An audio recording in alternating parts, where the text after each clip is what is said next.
Welcome back to Motivation Equation. Teaching is learning, and learning is teaching.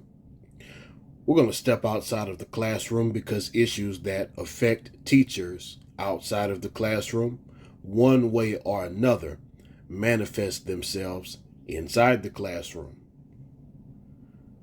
Fox News has an article titled Biden, Pelosi, and other top Dems sent kids to private school but oppose school choice.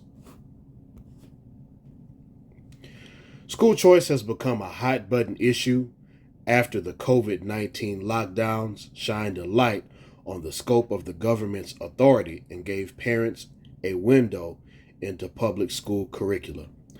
I want to cite the fair use law, and this article is written by Jessica Chasmar of Fox News. Just for the record, I'm not a Republican nor a Democrat. I'm an educator, and I'm a person who happens to vote on issues rather than party. And of course, I vote on issues which affect my demographic and which affect me personally. So this is commentary on this particular article. The party politic rhetoric, I'm not exactly going into that. Now, back to the article. Many private schools stayed open while public school systems across the country closed in person learning for entire semesters. Let me rephrase that and say it right. Many private schools stayed open while public school systems across the country closed in person learning for entire semesters, even years, and remote learning lifted the veil on what public school kids are actually learning and not learning. Now, there's a lot to unpack right there. The reality of the situation, ladies and gentlemen, the American economy and the American education system, it's simply not designed for public schools to be shut down. And I think we saw the results of that. If someone disputes it or if you think it's the opposite, hey, let me know in the comments. No problem. Now, as far as what the kids are learning and not learning virtually, well, I'm an educator. My kids fared just fine when it was time to homeschool. But that's because of their environment and because of how learning has been structured and learning has been enshrined in my household. Students who had, this is what I found as an educator. Basically, students who already made A's and B's kept on making A's and B's. And students who were making whatever other type of grades, that stayed consistent. The information was still available to the student. The time frames were kept the same. The only difference is now you're in the comfort of your own home. So for us, hey, Camp Motivation Equation ran just like a real school.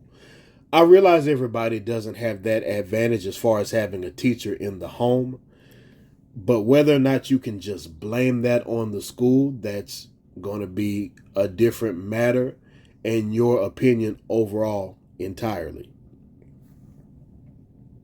Private schools across the country reported seeing a significant uptick in enrollment over the past 2 years, while public school enrollment declined on a national scale. Well, there's reasons for that, and I think you know why. Dealing with the pandemic and people's choices on how to deal with the pandemic or to move on with life and treat the pandemic as an obstacle that can be overcome or whatever the case may be. Some people just chose to homeschool. Some people chose private school. Proponents of school choice, specifically private school choice, argue it gives families, regardless of socioeconomic status, more freedom in deciding their child's education. So what the article is talking about now is, matter of fact, I'll just go back a paragraph and I'll read word for word. Private school choice, or providing all families with alternatives to the public schools they're zoned for, can be expanded through multiple avenues at the state level, including school voucher programs, tax credit scholarship programs, individual tuition tax credit programs, and deductions in education savings accounts, ESAs as an acronym. Charter schools, magnet schools, and homeschoolings are also forms of school choice programs. So, the opponents of these programs, such as the American Civil Liberties Union, or ACLU, argue against the privatization of schools and take issue with using public funds for private school tuition. Now, here's where it starts to get dicey. Dozens of elected Democrats at the state and national level who have actively or publicly criticized and opposed private school choice measures have personally benefited in some way from private schooling. Let's see.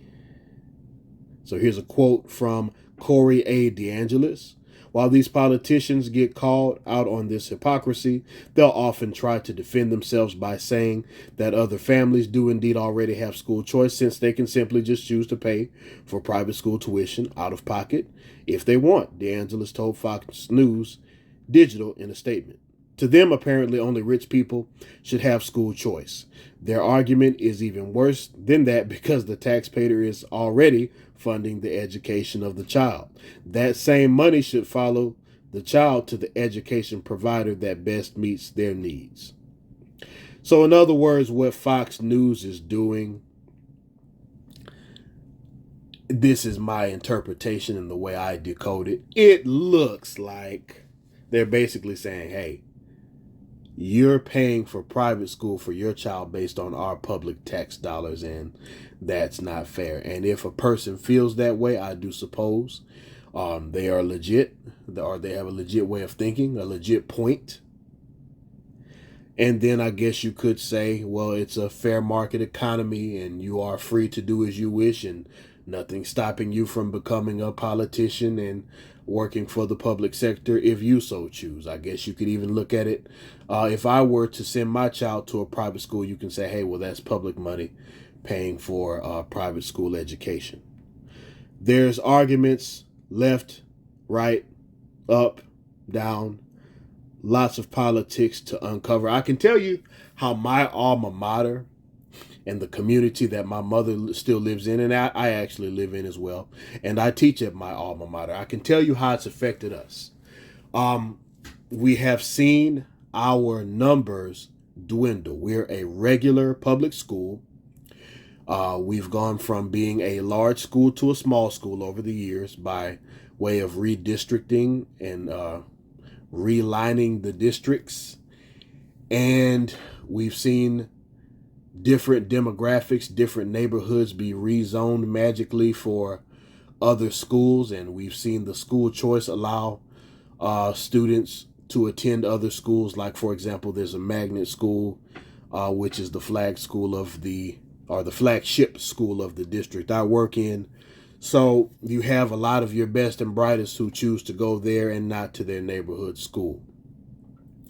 Athletic wise, you'll see a lot of our athletes, kids who live right around the corner from the school, they're going to one of the powerhouse athletic schools in the district, which my alma mater used to be. So now we're not in that position. So from that standpoint, I could argue that on paper and based on what I see, well, school choice has hurt us.